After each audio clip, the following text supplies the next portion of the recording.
Selamat pagi Bu Olivia dan selamat pagi teman-teman. Kami dari kelompok 6 akan mempresentasikan hasil kerja kelompok kami yang judulnya keluarga dan kelas sosial konsumen. Next. Pengertian keluarga. Pengertian keluarga menurut Schiffman dan Kawanuk pada tahun 2007 adalah dua orang atau lebih yang tinggal bersama dengan ikatan darah atau keturunan, ikatan perkawinan atau adopsi secara legal. Sebuah keluarga didefinisikan sebagai dua orang atau lebih yang berhubungan dengan darah, pernikahan, atau adopsi yang tinggal bersama. Next. Siklus hidup keluarga adalah variabel gabungan yang menggabungkan status perkawinan, ukuran keluarga, usia anggota keluarga yang berfokus pada usia anak tertua atau termuda, dan status pekerjaan kepala rumah tangga, dan kemudian mengklasifikasikan keluarga menjadi tahap atau kas. Yang kemudian kelas sosial. Kelas sosial adalah pengelompokan suatu masyarakat ke dalam hierarki kelas status yang berbeda, di mana anggota kelas memiliki status yang relatif sama dan anggota kelas lain memiliki status lebih atau kurang. Next. Keluarga sebagai agen sosialisasi. Agen sosialisasi adalah orang atau organisasi yang terlibat dalam proses sosialisasi karena frekuensi kontak dengan individu dan kontrol atas hadiah dan hukuman yang diberikan kepada individu. Kemudian aspek sosialisasi masa kanak-kanak yang sangat relevan dengan studi perilaku konsumen adalah sosialisasi konsumen yang didefinisikan sebagai proses di mana anak-anak memperoleh keterampilan, pengetahuan, sikap, dan pengalaman yang diperlukan untuk berfungsi sebagai konsumen. Studi ini menunjukkan bahwa anak-anak kecil menganggap keluarga mereka sebagai sumber informasi yang lebih dapat diandalkan tentang konsumsi daripada iklan. Namun, teman sebaya memiliki pengaruh paling besar pada konsumsi remaja dan remaja. Ini adalah bagian-bagian dari keluarga sebagai agen sosialisasi. Jalurnya dari orang muda, anggota keluarga lain, teman, anggota keluarga lain, lebih banyak mempengaruhi nilai atau perilaku. Sebagai berikut, prinsip-prinsip moral atau agama, keterampilan interpersonal, standar pakaian atau perawatan, sikap sopan santun dan sopan santun, motivasi pendidikan, tujuan pekerjaan, karir, dan norma perilaku konsumen. Dari teman, mempengaruhi nilai atau perilaku yang lebih ekspresif, contohnya seperti gaya, mode, masuk atau keluar, dan yang terakhir perilaku konsumen yang dapat diterima. Next. Pengambilan keputusan keluarga dan peran terkait konsumsi. Secara khusus, pemasar fokus pada pengambilan keputusan suami istri. Pengaruh relatif masing-masing anggota keluarga mengenai konsumsi. Peran anak-anak dalam pengambilan keputusan keluarga dan berbagai peran yang anggota keluarga dapat diasumsikan mengenai pembelian, penggunaan, dan pemeliharaan rumah mereka, produk, dan layanan. Yang A. Pengambilan keputusan suami istri. Pemasar telah mempelajari pengaruh relatif masing-masing pasangan dalam konsumsi dan mengidentifikasi 4 pola pengambilan keputusan suami istri. Yang pertama yaitu keputusan yang didominasi suami. Keputusan yang didominasi suami adalah keputusan di mana pengaruh suami lebih besar daripada pengaruh istri. Yang kedua, keputusan bersama adalah keputusan di mana pengaruh suami dan istri adalah sama. Yang ketiga, keputusan otonom adalah keputusan di mana suami atau istri merupakan pengambil keputusan utama atau satu-satunya. Selanjutnya akan dilanjutkan oleh teman saya.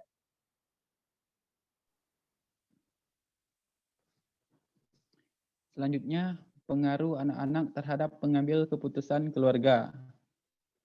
Penelitian ini mengidentifikasi taktik berikut yang biasanya digunakan anak-anak. Yang pertama itu tekanan, anak menuntut, mengancam, dan mencoba mengintimidasi orang tua. Kedua, pertukaran, anak menjanjikan suatu misalnya untuk menjadi baik atau membersihkan kamarnya. Yang ketiga, rasional, anak menggunakan argumen logis dan bukti faktual. Yang empat, konsultasi, anak mencari keterlibatan orang tua dalam keputusan.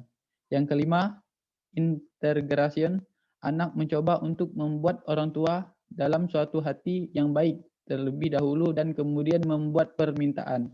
Next. Siklus keluarga. Siklus hidup keluarga tetap merupakan bentuk segmentasi yang banyak digunakan dan juga digunakan untuk menganalisis konsumsi rumah tangga yang tidak sesuai dengan itu. Ringkasnya, konsep siklus hidup keluarga tradisional merinci jenis-jenis produk dan layanan yang mungkin paling diminati oleh rumah tangga atau keluarga di setiap tahap. Selain itu, juga dimungkinkan untuk melacak bagaimana konsep siklus hidup keluarga mempengaruhi satu produk atau layanan dari waktu ke waktu. Next.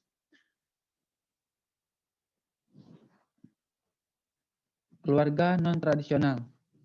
Keluarga non-tradisional dan rumah tangga non-keluarga ketika menargetkan segmen yang tidak mewakili keluarga atau rumah tangga tipikal, pemasar harus membedakan antara dua kelompok. Kelompok yang pertama itu keluarga non-tradisional didefinisikan sebagai keluarga yang tidak siap masuk ke dalam siklus kehidupan keluarga.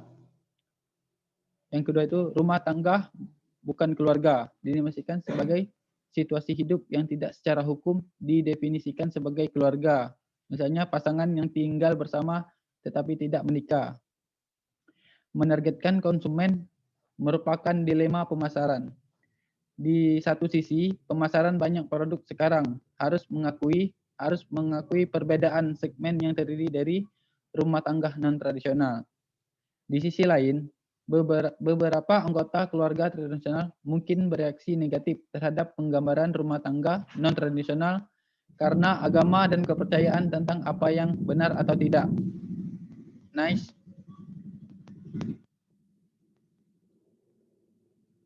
Pengertian kelas sosial.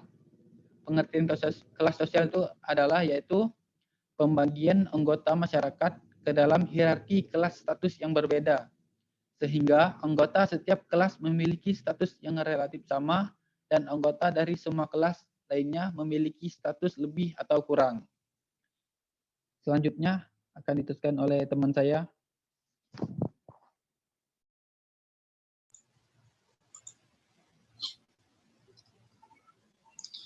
Ya, perkenalkan nama saya Ramadan Hoir, teman mahasiswa 3030142.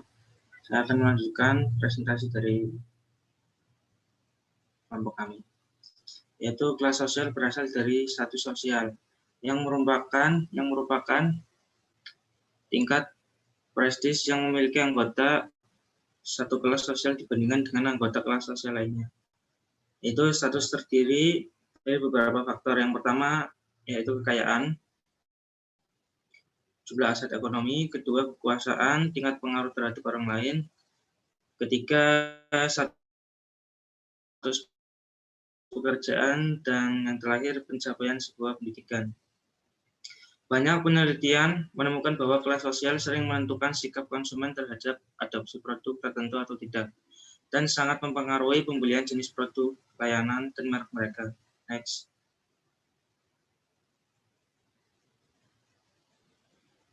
Selanjutnya, kelas sosial hierarki. Kategori kelas sosial diberi peringkat dalam hierarki, mulai dari status rendah maupun tinggi. Anggota kelas sosial tertentu menganggap anggota kelas sosial lainnya memiliki status lebih atau kurang daripada mereka. Pemasar sering menggunakan kelas sosial untuk mensegmentasi konsumen karena anggota dari kelas sosial yang sangat sama, berbagai nilai, sikap, dan prioritas mengenai semua aspek kehidupan mereka, termasuk perilaku konsumen. Next.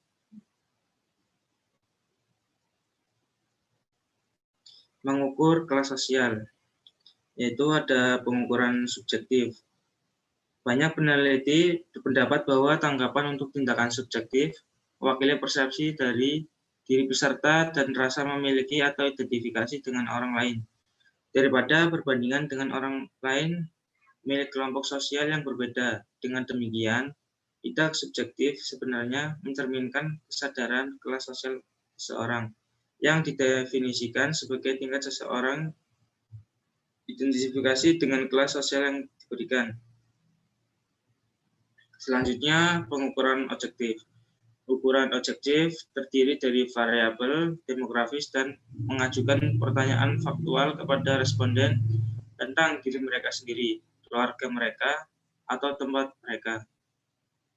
Ukuran objektif kelas sosial termasuk satu atau lebih variabel berikut: pekerjaan, jumlah pendapat, pendidikan, dan faktor terkait lainnya.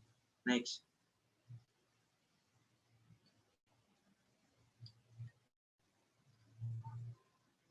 Selanjutnya, tindakan multivariabel.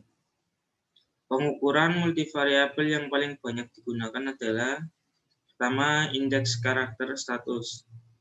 Warnes ISC adalah ukuran tertimbang dari variabel sosial ekonomi berikut: pekerja, sumber pendapat, bukan jumlah pendapatan.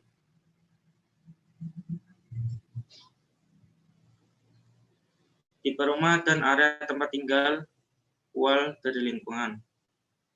Yang kedua, skor status sosial ekonomi, SIS, dikembangkan oleh Biro Sensus AS dan menggabungkan 3 variabel sosial ekonomi: kerjaan, pendapatan keluarga, dan pencapaian pendidikan.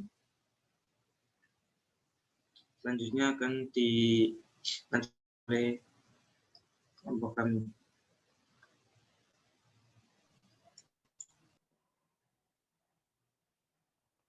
Selanjutnya ada karakteristik kelas sosial. 1. Mobilitas ke atas. Didefinisikan sebagai peluang untuk pindah dari kelas sosial yang lebih rendah ke kelas yang lebih tinggi karena ketersediaan sumber daya pendidikan yang luas. Yang kedua ada konsumen yang makmur. Secara keseluruhan, orang kaya lebih sehat, memiliki harapan hidup yang lebih tinggi, dan lebih cenderung menjadi pelanggan seumur hidup. Yang ketiga ada konsumen kelas menengah. Orang yang menengah memiliki standar hidup yang nyaman, keamanan ekonomi, dan keahlian yang mereka butuhkan untuk mempertahankan gaya hidup mereka. Yang keempat, konsumen turun. Konsumen ini seringkali lebih loyal terhadap merek daripada kelompok lain karena mereka tidak mampu membayar untuk beralih ke merek yang tidak dikenal. Konsumen kelas bawah sering menghabiskan pendapatan mereka untuk makan daripada pembelian kelas menengah.